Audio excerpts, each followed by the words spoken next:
E aí, cinéfilo, tudo bem com você? Dando continuidade à saga Oscar 2021, onde estou comentando os filmes que estão concorrendo à estatueta dourada, vou falar de um filme da Netflix que surgiu com grandes expectativas por causa do nome do diretor. Arrebanhou 10 indicações no Oscar deste ano, mas que foi considerado uma grande decepção.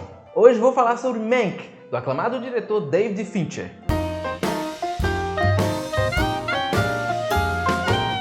Em 1941, estreava nos cinemas aquele que é considerado um dos filmes, se não o filme mais importante de todos os tempos, que é Cidadão Kane, do prodigioso diretor Orson Welles, que tinha apenas 25 anos de idade e era seu primeiro filme. Cidadão Kane conta a história de Charles Foster Kane, personagem fictício inspirado em William Randolph Hearst, magnata das comunicações americanas, que tinha um império de jornais onde usava seu poder para manipular a opinião pública. Mank, filme produzido pela Netflix, conta a história da concepção do roteiro de Cidadão Kane por Herman Mankiewicz, o Mank do título, e sua disputa pelos créditos do roteiro contra Orson Welles. Enquanto escreve o roteiro do aclamado filme, nós passeamos pela Hollywood dos anos 30 e conhecemos figuras como Marion Davies, companheira de Hearst, Louis B. Mayer, cofundador do estúdio MGM, David Selznick, famoso produtor da época, responsável por filmes como, por exemplo, King Kong, entre outros tantos personagens. O diretor e idealizador do filme é David Fincher, aclamado cineasta de filmes como Seven, Os Sete Crimes Capitais, Clube da Luta, Zodíaco, O Curioso Caso de Benjamin Button, A Rede Social, Garota Exemplar, entre outros. Só filmaço. Então, quando ele anunciou seu próximo filme, depois de 6 anos sem lançar nenhum longa, foi recebido com muita expectativa. E, para mim, expectativa furada. Mais uma, né? Ou eu estou ranzinza, ou os filmes deste ano do Oscar não estão valendo o que o gato enterra. Vamos então fazer diferente do vídeo anterior, quando eu malhei os 7 de Chicago. Vamos começar pelas qualidades do filme. A primeira é tentar emular os filmes da década de 30, década essa que é retratada a maior parte do tempo no filme. Ele é preto e branco, com um certo granulado e até as marcas que indicavam as mudanças de rolo dos filmes. Outra e talvez a maior qualidade é o elenco. Gary Oldman, veterano ator que já interpretou Drácula, Sirius Black, Comissário Gordon e Winston Churchill, papel que lhe rendeu um Oscar, faz um Mank magnético e envolvente, mesmo sendo um personagem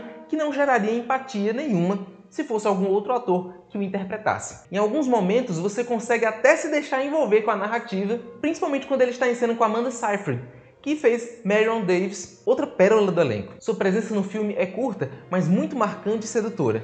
Você torce por ela. Por fim, temos a direção de arte, que é primorosa, que faz você acreditar estar assistindo a um filme de época. Cada detalhe bem estudado e muito bem feito, que não é nenhuma surpresa tratando-se de um filme de David Fincher, que é sempre muito cuidadoso nesses detalhes técnicos. Vamos então ao que interessa, que são os defeitos do filme, que são muito mais graves do que suas qualidades. Como eu disse acima, ele tenta emular os filmes feitos na década de 30, mas peca pelo detalhe mais clássico de todos, que é a razão de aspecto do filme. Ele fez Mank em widescreen, mas na época que ele quer retratar, esse formato não era usado. Mero detalhe técnico, né, José? Você está sendo muito mal-humorado. Tudo bem, esse detalhe seria plenamente perdoável se a história fosse boa, mas não, ela não é.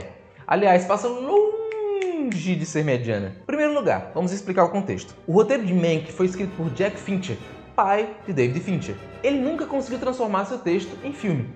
Nenhum estúdio quis filmá-lo e David resolveu homenagear o pai e colocar o projeto dele adiante. Estúdios malvados? Não. Nesse caso, os estúdios foram sensatos. A história de Mank poderia ser melhor desenvolvida e apreciada se fosse melhor contextualizada. Nesse sentido, o filme peca pelo mesmo pecado de 7 de Chicago. Se você não recorrer ao Google, vai ficar boiando em algumas partes. Só que tem uma diferença.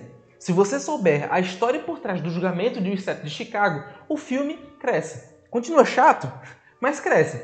Já este, mesmo conhecendo toda a biografia de Mank, o filme simplesmente continua desinteressante. Nós temos, por exemplo, Mank escrevendo o roteiro do Cidadão Kane. Ele está com a perna quebrada e tem uma assistente que o marido sumiu quando o navio é afundado durante a Segunda Guerra. Essa subtrama é tão jogada de qualquer jeito que se fosse colocado que o marido morreu ou fugiu como um dançarino de cancan, não faria a menor diferença. Depois disso, temos flashbacks para mostrar a vida de Mank, mas elas não mostram nada.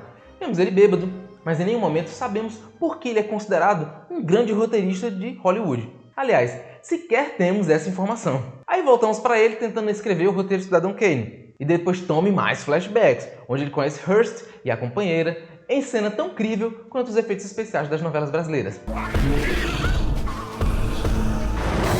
mas até aí dava pra levar o filme. Até que entra uma subtrama de eleição para o governo da Flórida. Esse momento é tão longo e tão sem sentido, tão chato, que o pouco do que o filme conquistou até agora vai pro nível do subsolo com essa sequência. Aí depois disso, ó, é só ladeira abaixo.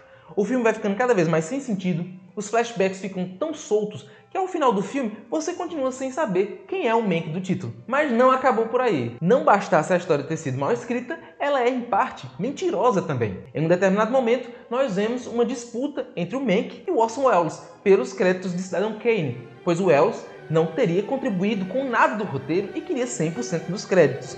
E isso é uma mentira que já foi desmentida por vários estudiosos que compararam o roteiro original de Mank e o final, que foi para as telas. O filme trata a conspiração como se fosse verdade. Não bastasse isso, ainda temos uma grande de uma hipocrisia na história do cinema. O filme retrata Orson Welles como um usurpador que queria os créditos só para si, mas faz a mesma coisa que o filme condena. Como assim?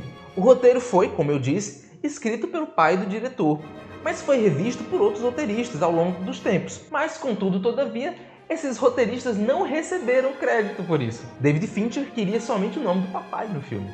Então, é o velho faça o que eu digo, mas não faça o que eu faço. Hipócrita! Então, ufa! Mank é um filme pequeno, de um grande diretor, que fala de um dos maiores filmes da história. Tinha muito para dar certo, mas dá muito errado, infelizmente.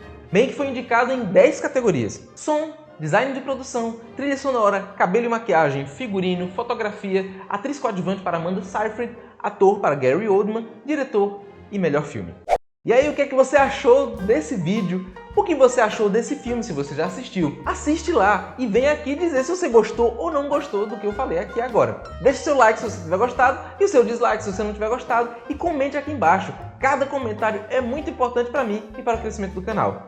Ah, não se esquece também de me seguir nas redes sociais, no Twitter, no Facebook e no Instagram. Uma ótima semana para você, um forte abraço e tchau!